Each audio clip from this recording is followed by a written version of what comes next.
Bonjour à tous, j'espère que vous allez bien, bienvenue dans cette deuxième vidéo de FAQ de l'Avent. Donc on est a priori le deuxième dimanche de l'Avent, si j'arrive à la sortir avant ce soir. Dans cette vidéo je vais continuer à répondre aux questions qui m'ont été posées, donc bienvenue dans cette deuxième partie. Je vais prendre les questions dans l'ordre où je les ai copiées-collées sur mon ordinateur, donc je ne sais absolument pas encore de quoi on va parler, mais je pense que je m'arrêterai à une demi-heure parce que sinon après c'est vraiment trop long. Je voulais aussi vous dire, vous aurez sans doute remarqué que là ces 2 dernières semaines j'ai fait moins de vidéos, c'est tout simplement parce que je n'arrête pas d'être malade. Là, cette semaine, juste après m'être relativement remise de ma grippe, je me suis chopé une gastro, et du coup, ben, forcément, ça affecte ma capacité à produire des vidéos et à tourner et à être bien. Déjà là, je dois avoir un peu le teint gris. Mais bon, en tout cas, bienvenue dans cette deuxième FAQ, on s'y met tout de suite, et la première question, c'est celle de Aegon, roi du Nord Targaryen de Winterfell.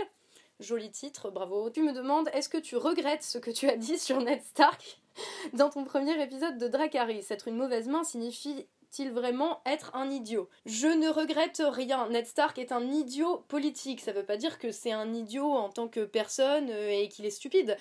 Mais politiquement, ce mec n'a strictement aucun sens des responsabilités, du devoir qui lui incombe en tant que main.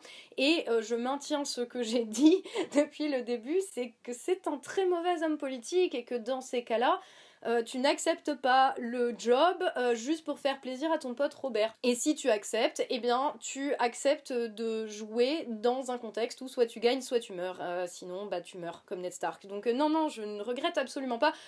S'il y a une chose que je regrette, entre guillemets, c'est peut-être d'avoir pas assez fait apparaître l'ironie aussi du truc. Enfin, il y a plein de gens qui m'ont dit ah mais t'es quand même vachement violente avec Ned Stark, tu sais qu'il n'existe pas. Oui, je sais qu'il n'existe pas, merci. C'est juste c'était quand même ma première vidéo sur ma chaîne, donc la première vidéo que je faisais toute seule et tout, et du coup voilà, j'ai peut-être pas assez montré de second degré dans la manière de le dire, mais tout ce que j'ai dit, je le maintiens. Ce mec a déclenché une guerre, il a fait tuer des millions de personnes, voilà, c'est un idiot politique. Question suivante. Quel message tu cherches à faire passer dans tes vidéos Dragonflow 777? Globalement, je crois que ce que j'essaye de faire passer dans mes vidéos, c'est ok, c'est la merde, qu'il faut en être conscient, qu'il faut prendre conscience des enjeux qu'il y a et tout, mais que globalement, tout n'est pas perdu. En fait, nous, les gens lambda, on n'est pas plus stupides, moins qualifiés, moins intelligent pour avoir une idée claire de ce qu'on veut comme type de société. Je parle des vidéos en tout cas où je parle politique parce que c'est quand même l'essentiel. Je pense que c'est surtout ça le truc qui m'anime, c'est que j'ai l'impression qu'on se sent tous délégitimés en fait, enfin à force d'entendre dans les médias et de la part des politiques que en gros on n'y comprend rien et que si on veut pas d'une réforme c'est parce qu'on nous l'a pas assez bien expliqué, parce qu'ils ont pas fait assez de pédagogie et tout. Je pense en fait au contraire qu'on est plus intelligent que ça et que on peut avoir des opinions éclairées sans être passé par l'ENA ou sans avoir fait Sciences Po ou voilà. Et je pense limite en fait qu'on est plus qualifié du fait de notre appartenance au monde réel et pas au petit monde fermé qu'est celui de la politique, et que je connais un petit peu du coup pour l'avoir fréquenté. Et c'est ça en fait, c'est que les gens normaux, on a des trucs à dire, on est assez intelligent, et le truc c'est qu'ils nous répètent toute la journée qu'on est débile ou qu'on pourrait pas comprendre ou que c'est des chiffres et que c'est trop compliqué. Ce n'est pas vrai. La réalité, quand on la ressent, quand on les voit à la télé et qu'on se dit mais il me raconte des cracks celui-là, enfin ok j'ai pas fait l'ENA mais je vois très bien qu'il me raconte des conneries, qu'il est dans sa petite tour d'ivoire et qu'il comprend que dalle au monde réel et à ce qu'on vit et tout, bah en fait c'est toi qui as raison quand tu te dis ça devant ta télé et qu'il y a un expert qui vient te dire bah ouais c'est pas la peine qu'on augmente le SMIC, les pauvres ils sont déjà trop riches, mais t'es là mais... Si tu sens qu'il y a un problème, s'il y a ton cerveau qui te dit on me ment, il y a un truc qui colle pas, ça ne colle pas avec ma réalité, c'est de ne pas écouter en fait c'est ça, les médias et les politiques qui te disent non, c'est toi le problème. Ce n'est pas toi le problème, ce n'est pas nous le problème c'est eux. Voilà, je pense que s'il y a un message que j'essaye de faire passer dans les vidéos, c'est... et essayer de montrer en fait qu'on est tous qualifiés pour penser et pour savoir ce qu'on veut ou pas pour notre pays, et que celui qui vient pour nous traiter comme des enfants, bah déjà faut qu'il dégage. Voilà. Tu connais l'UP. Tu connais l'UPR, merci Aldreus. Oui, je connais l'UPR. Non, plus sérieusement, que penses-tu de l'Union Européenne? Merci d'avance. PS, non, je n'arrête pas les vidéos YouTube. Je suis très contente de te l'entendre dire. Alors, qu'est-ce que je pense de l'UE? Pas beaucoup de bien, en fait. Tu m'aurais dit de l'Europe en soi, de l'idée d'une Europe où on arriverait à tous s'entendre et à faire des trucs bien ensemble et machin. Je te dis, ouais, ok. Mais l'Union Européenne telle qu'elle est actuellement, je sais pas par où commencer pour dire que c'est de la merde sans insulter qui que ce soit. Mais c'est quand même bien de la merde. Je veux dire, c'est ce qu'il y a de plus représentatif en termes d'instances, de technocrates non élus. Tu regardes la Commission européenne, je veux dire, c'est qui ces gens, quoi? Ils bossaient pour des banques, pour des entreprises privées. Voilà, donc déjà, ils représentent ça. Pour moi, c'est l'anti-souveraineté des gens qui devraient avoir le droit de dire ce qu'ils veulent pour leur pays. Donc déjà ça, à la base, moi je suis contre. Je viens de dire dans la question précédente que justement, les gens normaux, on était autant, voire plus qualifiés que n'importe lequel des experts de la téloche. Et ben, ça vaut aussi pour les experts de l'UE. Déjà, je pense globalement qu'on nous a confisqué tout un tas de décisions politiques qui relèvent de ce qu'on doit faire dans notre pays et qu'on sait mieux que des représentants élus ou pas à l'autre bout de l'Europe dans des pays qui n'ont pas du tout les mêmes réalités, ni sociales, ni politiques, ni économiques. Le fait qu'il y ait des représentants non élus qui viennent de grosses boîtes privées, moi ça me dérange. Je pense que c'est même normal que ça me dérange, parce que si ça me dérangeait pas, on pourrait se dire que je suis un peu con, au sens où comment tu veux qu'une instance où les décisions sont prises par des gens non élus qui viennent de boîtes privées, corporations multinationales, comment tu veux que ça soit crédible comme système de gouvernement, ou que ça ait une quelconque légitimité auprès de nous? En plus, c'est un lieu, le Parlement européen, qui est gangréné par le lobbyisme. Monsanto, qui a soi-disant plus le droit de faire du lobbyisme au Parlement européen, tu parles, ils trouvent 50 autres portes de sortie via d'autres boîtes de conseils, machin, qu'ils ont réussi à monter. Tout est gangréné dans cette institution qu'est l'Union européenne. Alors, ça me fait chier de le dire, parce que j'aime bien voyager, parce que, j'ai pas de problème ni avec les Allemands, ni avec les Espagnols, ni avec les Grecs ou les Lettons, je m'en fous, en fait. C'est pas les gens en soi qui me posent problème dans l'Union européenne, c'est l'institution elle-même, c'est comment la structure a été pensée, comment ça a été établi. Et je pense qu'à l'heure actuelle, dans l'état des choses de ce qu'est l'Union européenne aujourd'hui, alors soit il faut tout détruire et tout reconstruire sur d'autres bases, et notamment la base de la souveraineté des peuples qui choisissent ou non de la composer, soit on se barre, quoi.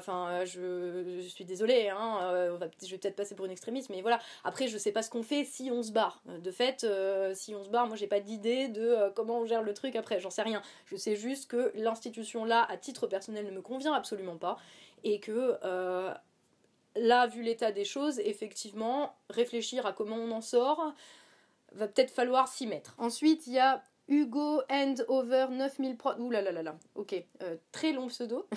Je suppose que tu t'appelles Hugo.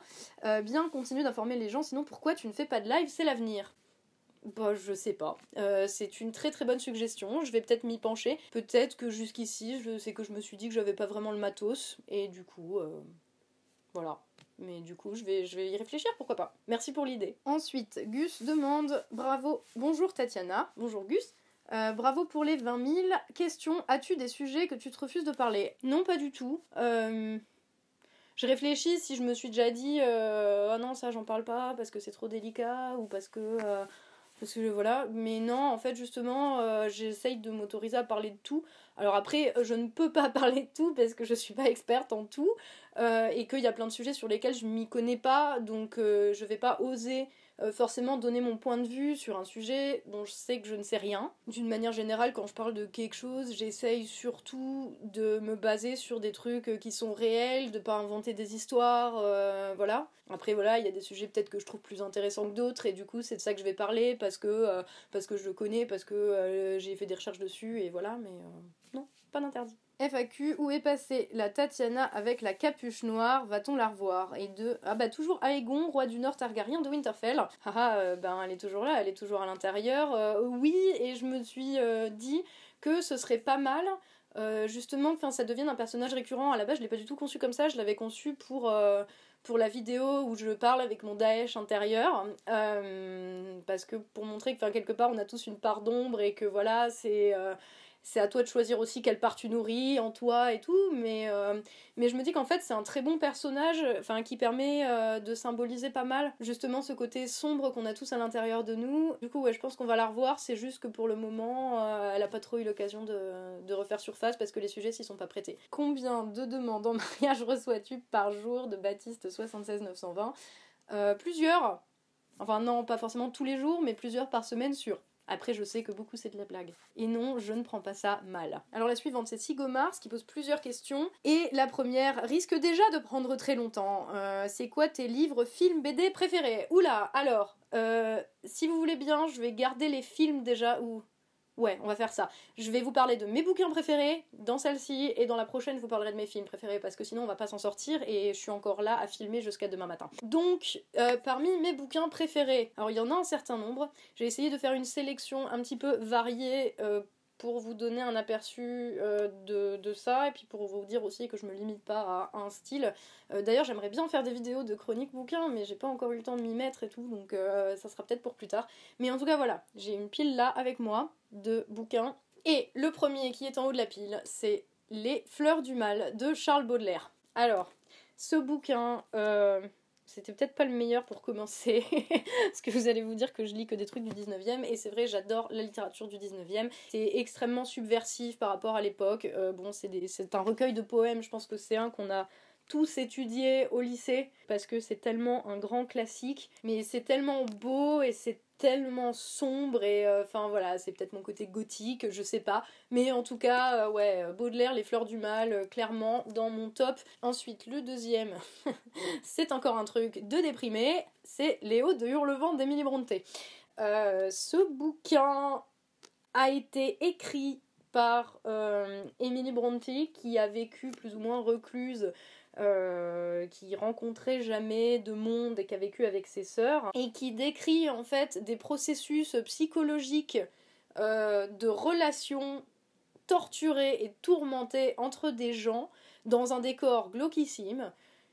Je ne sais pas comment quelqu'un qui n'avait aucune expérience de ce que c'était les relations sociales en dehors de sa famille a réussi à écrire un chef-d'œuvre pareil qui te prend autant aux tripes. Je ne sais pas, mais du coup c'est pour ça que c'est un de mes bouquins préférés. Ensuite, sur la pile, il y a Fabrice Midal. Alors c'est peut-être le seul de la pile qui est vraiment contemporain. Non, il y a de la fantaisie là-dedans. Mais c'est... Voilà. Alors ce bouquin, Foutez-vous la paix et commencez à vivre. Je le recommande très chaudement. Il se lit très bien, il va très vite. Je vais pas dire que ça a été une immense révélation, mais quelque part, le gars a réussi à mettre en mots quelque chose qui était à l'intérieur de moi et qui mûrissait depuis un petit moment, et j'ai découvert ensuite que c'était un best-seller, et je pense que ce n'est pas pour rien, c'est parce qu'il y a dans ce bouquin quelque chose qui en gros t'explique que tu dois te défaire de toute ta culpabilité pour réussir à être heureux, à te défaire justement du poids des conventions sociales, mais qu'il faut pas non plus confondre le fait de s'occuper de soi et de méditer et le bien-être et tout ça avec un truc utilitariste que tu ferais pour être plus productif, et non plus avec la perte de toute émotion. En fait, je trouve qu'il dit très bien que prendre soin de soi, c'est juste pour soi. C'est pas pour bien bosser, c'est pas pour ceci, cela, c'est juste pour essayer d'être heureux. Et que en même temps, ça ne veut pas dire le clicheton du Bouddha qui est assis, qui médite et qui en fait ne fait aucune expérience de la vie. Justement, au contraire, ce truc-là t'encourage en fait à profiter des hauts et des bas, et il te donne en plus les exemples de gens qu'on considère comme étant des gens extrêmement sages, extrêmement zen, et ça va de Jésus à Gandhi et tout ça, et il explique en fait que c'est des gens qui ressentaient des choses de manière extrêmement forte en fait, que c'était pas juste des gars qui étaient assis là à rien foutre, c'était des mecs qui étaient mais révoltés par le monde tel qu'ils le voyaient, et c'est en acceptant ça qu'ils ont réussi aussi à changer les trucs qui les révoltaient. Donc je sais pas, moi c'est ce que j'ai retenu de ce bouquin, il y a sûrement plein d'autres trucs dedans, mais parmi les bouquins de développement personnel et tout, je pense que ça peut être très très dur de trouver le bon parce que c'est devenu tellement un business et tellement un marketing et du coup il y a que des bouquins comme ça qui arrivent maintenant dans les librairies.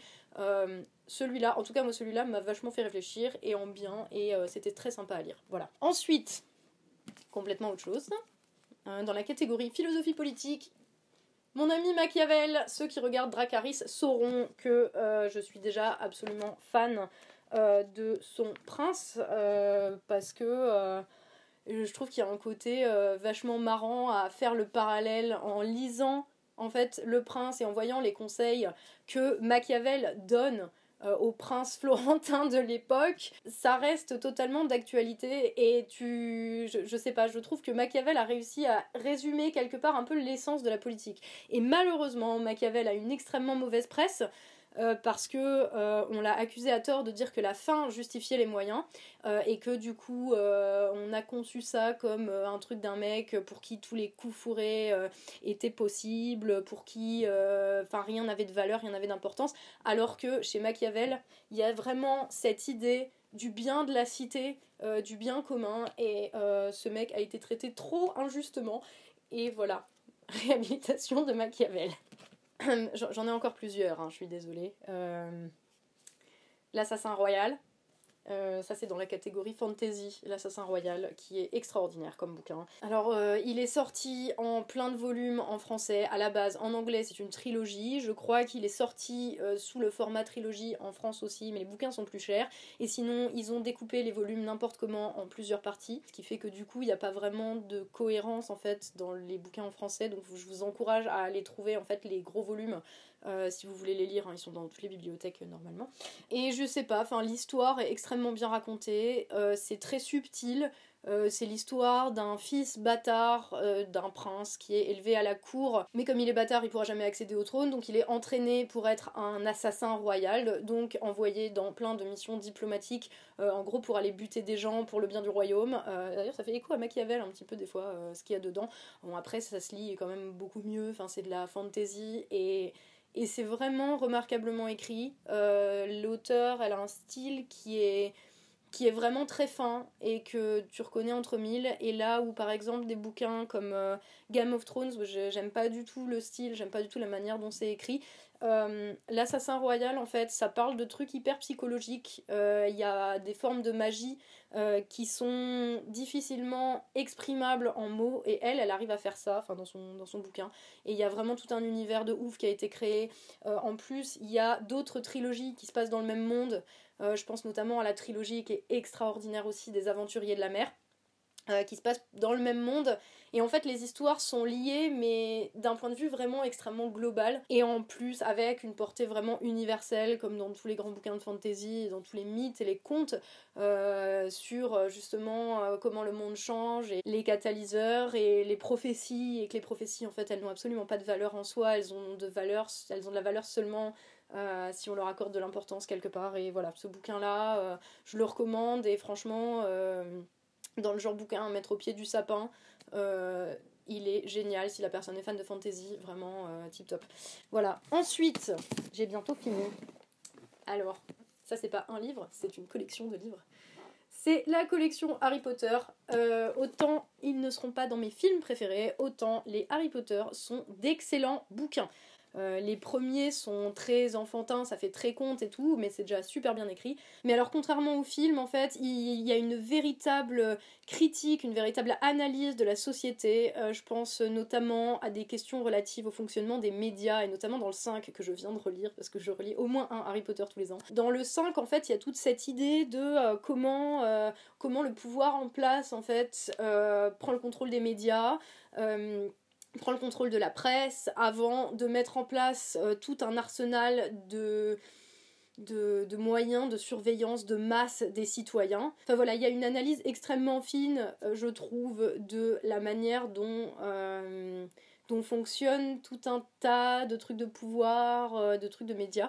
Et je sais que c'est pas le sujet du livre, mais c'est en filigrane dedans.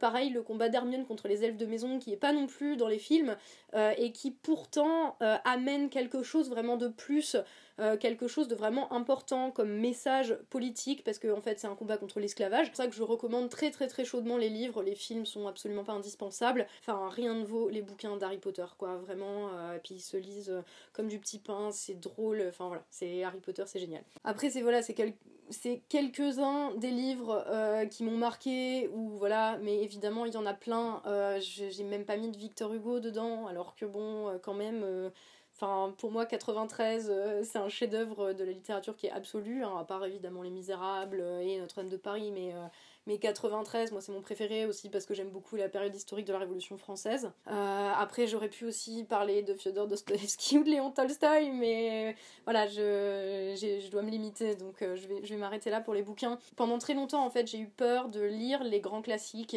parce que en fait je me disais oh là là, c'est juste des bouquins énormes, ça doit être illisible, il y a plein d'académiciens qui se branlent dessus, intellectuellement j'entends, hein, bien sûr, et du coup enfin voilà, c'est pas du tout pour moi et tout ça. Mais en fait, il y a une raison pour laquelle les grands académiciens se prennent la tête pour savoir ce qu'a voulu dire tel auteur et tel auteur, c'est parce qu'en fait c'était surtout des livres populaires à la base qui étaient écrits pour monsieur et madame tout le monde, et qui en fait te parlent vachement aux émotions et aux sentiments que t'as en tant qu'être humain en fait, parce que c'est ça le but de la littérature, c'est pas de faire plaisir à des personnes qui ont envie de faire des thèses dessus, c'est de faire plaisir aux gens qui les lisent. Sur les grands classiques, j'ai eu pendant longtemps un peu les boules quoi, et en fait quand j'ai commencé à en lire, je me suis dit en fait c'est vachement bien, c'est pour ça que c'est super connu et c'est pour ça qu'il y a autant de gens qui essayent de se demander ce qui faisait le génie de tel ou tel auteur quoi, mais du coup lisez les grands classiques, ça, ils valent le coup. Ensuite, alors il va faire le lien entre la suite de la question de Sigo Mars. Si je ne me trompe pas, j'avais cru comprendre que tu avais été enseignante d'anglais, en tout cas t'as un super niveau quoi, thank you. Je me rappelle t'avoir entendu sur une vidéo en anglais, est-ce que tu connais des youtubeurs anglophones qui font un peu la même chose que toi et que tu apprécies, tu veux bien partager? Du coup, ça fait le lien avec donc sa question là, parce que j'ai là sous la main un bouquin que j'ai sorti de Russell Brand, qui s'appelle Revolution. Alors Russell Brand c'est qui? Il y en a peut-être qui le connaissent, c'est l'ex-mari de Katy Perry, qui a eu énormément de problèmes de drogue, d'alcool, plein de scandales, et en fait il a vachement changé, il a été en cure de désintox, il a arrêté la dope, à la place il fait du yoga et de la méditation, mais du coup il a vraiment changé d'attitude, là où avant c'était juste un petit gars qui avait réussi dans le Star System, qui était au jury de X Factor, qui était le gars, la star en fait, un peu vide aussi quelque part, et qui s'est mis à faire des vidéos de politique. Et du coup c'est pour ça que je fais le lien entre son bouquin et sa chaîne YouTube, parce que moi c'est à cause de lui en fait que j'ai voulu faire des vidéos YouTube. Voilà, c'est lui qui m'a donné envie et qui m'a fait me dire mais il y a une autre manière de s'exprimer, il y a une autre manière de parler, de parler en étant nous en fait, en étant les gens normaux quoi, parce que alors ça devait être novembre 2013, donc Russell Brand a été interviewé par Jeremy Paxman, qui est le présentateur vedette politique de la BBC, donc qui reçoit très régulièrement des ministres, des premiers ministres, et il les fait tous mais tellement flipper en fait les mecs, parce qu'il les met à chaque fois devant leurs contradictions et tout, jusqu'à ce soir-là où Russell Brand y est allé. En fait, ce mec était juste connu pour ses frasques et son mariage foireux avec Katy Perry. Et il est allé chez Paxman un soir en tant que éditeur, rédacteur en chef d'un journal anglais pour un numéro, d'un magazine, voilà. Et Jeremy Paxman en fait lui a demandé mais qui t'es toi en fait pour dire ce qu'on doit penser politiquement quoi. Et le mec a dit mais moi je suis personne en fait et j'ai rien de plus à amener que n'importe qui d'autre, c'est juste que là j'ai cette opportunité donc je la prends. Et le mec a créé un scandale en Angleterre parce qu'il a dit à la télé je ne vote pas, je refuse d'aller voter, je ne vois pas pourquoi je serais complice de ce système, de toute façon qui que ce soit qu'on choisisse, alors c'est un peu plus développé que ça, hein, je vous la fais en cours, mais le mec a vraiment créé un débat de ouf. À cette époque-là, moi j'habitais encore en Angleterre, et c'est comme s'il avait réveillé le pays, quoi. En quelques heures, la vidéo elle a fait des millions et des millions de vues sur YouTube, et du coup tout le monde s'est dit mais d'où il sort en fait, pourquoi, personne connaissait Russell Brand en fait jusqu'à maintenant, puisqu'on lui connaissait pas du tout ce côté-là. Et il a lancé sa chaîne YouTube qui s'appelle The Truth, donc True News, les vraies infos, où il parle justement de politique, où il déconstruit vachement le discours médiatique. Alors il a un truc avec Fox News, il passait une vidéo sur 2 avant un moment à déconstruire en fait le discours de Fox News, mais c'est super intéressant. Et du coup, voilà, je me suis dit, mais en voyant ce mec-là, c'est peut-être pas en s'engageant dans des partis politiques, en faisant de la politique de manière traditionnelle et tout ça, que tu peux changer les choses. Parce qu'en une interview de 10 minutes, ce mec-là a plus changé le monde que les 10 derniers premiers ministres anglais, quoi. Enfin, c'est en tout cas en positif. Et du coup, c'est là que l'idée a commencé à germer. Donc oui, ça fait quand même un moment, hein, mais que l'idée a commencé à germer pour moi de me dire, mais en fait il y a d'autres moyens de s'exprimer que d'essayer de s'esquinter à aller faire du militantisme politique. Et voilà, bon, après ça a pris du temps pour que j'en prenne vraiment conscience. Russell Brand, en tout cas, tu me demandes une inspiration de youtubeur. Gaucho militant, ouais, mais moi je veux pas être dans les milieux gauchos, ça m'intéresse pas en fait, tu vois. Si je suis plus dans ces milieux-là, en fait, justement. C'est pas... Russell Brand, il est pas militant politique, il est pas dans un parti et tout. Le seul jour où il a dit « Ah, faut voter utile, faut voter Ed Miliband », tout le monde lui a dit « Mais gars, c'est n'importe quoi ». Il s'est excusé le lendemain en disant « Oui, non, ok, j'ai cru que j'avais de l'influence, j'ai cru que ça allait changer les trucs, mais il y a plein de choses que je ne sais pas, il y a plein de choses que moi je découvre et du coup je suis pas là pour vous dire quoi faire ». Et voilà, rien que ça, en fait, c'est hyper appréciable de la part d'un youtubeur qui fait des millions de vues comme lui. Côté honnête, et en même temps il a pas arrêté de faire des choses, il s'est mobilisé avec des gens qui se sont fait expulser de leur logement pendant les Jeux Olympiques de Londres. En fait, il y a plein de quartiers où les gens se sont fait expulser comme des malpropres de leur baraque. Et Russell Brand, par exemple, a utilisé sa voix pour aller les aider. Il a ouvert un café pour aider, à se réinsérer des anciens héroïnomanes. Voilà, il fait quand même plein de trucs et je trouve qu'il met sa célébrité au service de quelque chose. Et c'est super admirable de sa part. Voilà. Du coup, c'est pas un gaucho en fait, c'est juste un gars qui a envie d'utiliser un petit peu sa voix, ouais, pour faire quelque chose d'utile et de bien, voilà, au lieu de prendre de la drogue et de faire scandale sur scandale en montrant son cul au-dessus du toit d'une limousine. Ok, donc ouais, voilà, moi je veux pas être dans les milieux gauchos ni faire de l'internationalisme, en fait, je pense que c'est justement ces étiquettes-là aussi que les gens arrêtent pas de se mettre les uns aux autres, qui font qu'on n'arrive plus à se parler. Voilà, je pense que il n'apprécierait pas que je le contacte pour lui dire « Ah, ça serait bien de faire des trucs entre gauchos militants ». Et moi, j'ai pas envie de faire des trucs entre gauchos militants et je me considère même plus de gauche, quoi. Donc, tu sais... je sais pas. Je pense qu'on a tort de se focaliser sur l'idéologie, sur le présupposé idéologique de départ, c'est mon camp, c'est un camp, alors c'est le bon, c'est le mauvais. Moi, ça m'intéresse plus, ça, en fait. J'ai envie d'être utile à quelque chose, j'ai envie de faire des choses, mais pas comme ça. Parce que ça, j'ai vu ce que ça donnait, j'ai vu ce que ça faisait faire aux gens, et j'ai pas du tout envie de renouveler l'expérience. Donc voilà. Et du coup, que penses-tu de la question du protectionnisme de gauche, CF, le débat Ruffin-Besancenot? Alors en fait, je connais pas du tout le débat Ruffin-Besancenot, pour le coup. Je suppose qu'il y en a un Ruffin qui serait, si je me fie à ce que je sais d'eux, qu'il y en a un qui serait plutôt protectionniste, qui voudrait qu'on mette des barrières pour empêcher la circulation des capitaux, ça serait Ruffin, et Besancenot qui est en mode ouais, ouvrez les frontières, internationalisme, tout ça. C'est important le de gauche en fait, parce que j'ai un point de vue sur le protectionnisme, mais je sais pas s'il est de gauche, je sais pas, je m'en fous en fait. Je pense effectivement que du protectionnisme c'est un minimum, notamment sur la question des produits de merde qu'on nous importe, la question effectivement de l'immigration, il y a des choses qu'il faut poser, il y a des choses à régler. Je vais peut-être pas en parler maintenant parce que la vidéo est déjà très longue et du coup ça serait intéressant que j'en parle dans une vidéo à un moment donné ou quoi. Mais sur le protectionnisme, évidemment qu'il en faut. Après, ça veut dire quoi? Enfin, ça peut vouloir dire plein de trucs. Est-ce que ça veut dire tu laisses pas passer les gens, mais tous les gros rushs qui vont planquer leur pognon à l'étranger, tu les laisses passer? Enfin, ça pour moi, c'est autant du protectionnisme en fait, de faire payer leurs impôts aux Français qui ont les moyens, que finalement d'empêcher des produits de rentrer.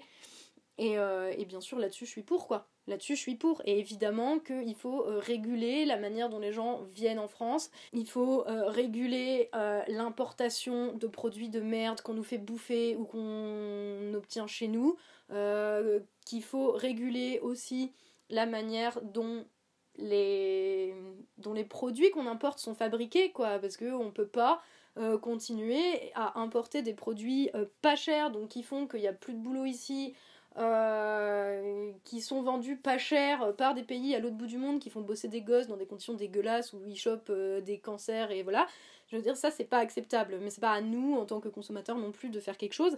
Et pour le coup, je pense que même si les institutions de la France souveraine, on va dire, voulaient faire quelque chose, en fait elles seraient pieds et poings liés par l'Union européenne aussi. Donc ça rejoint la question aussi de l'Union européenne, c'est voilà, comment tu fais en sorte que l'UE n'empiète pas sur ta souveraineté en tant que pays, quoi. Mais voilà, c'est des questions qui sont super compliquées, donc j'imagine, alors je te dis, je sais pas ce que dit Ruffin sur le sujet, j'imagine que je serais plutôt du côté de ceux qui pensent qu'il faut des barrières dans les deux sens, et surtout des barrières efficaces pour lutter à la fois contre l'évasion fiscale, et l'afflux de produits merdiques qui font que tous nos petits commerces et toutes nos petites entreprises ici ferment, quoi.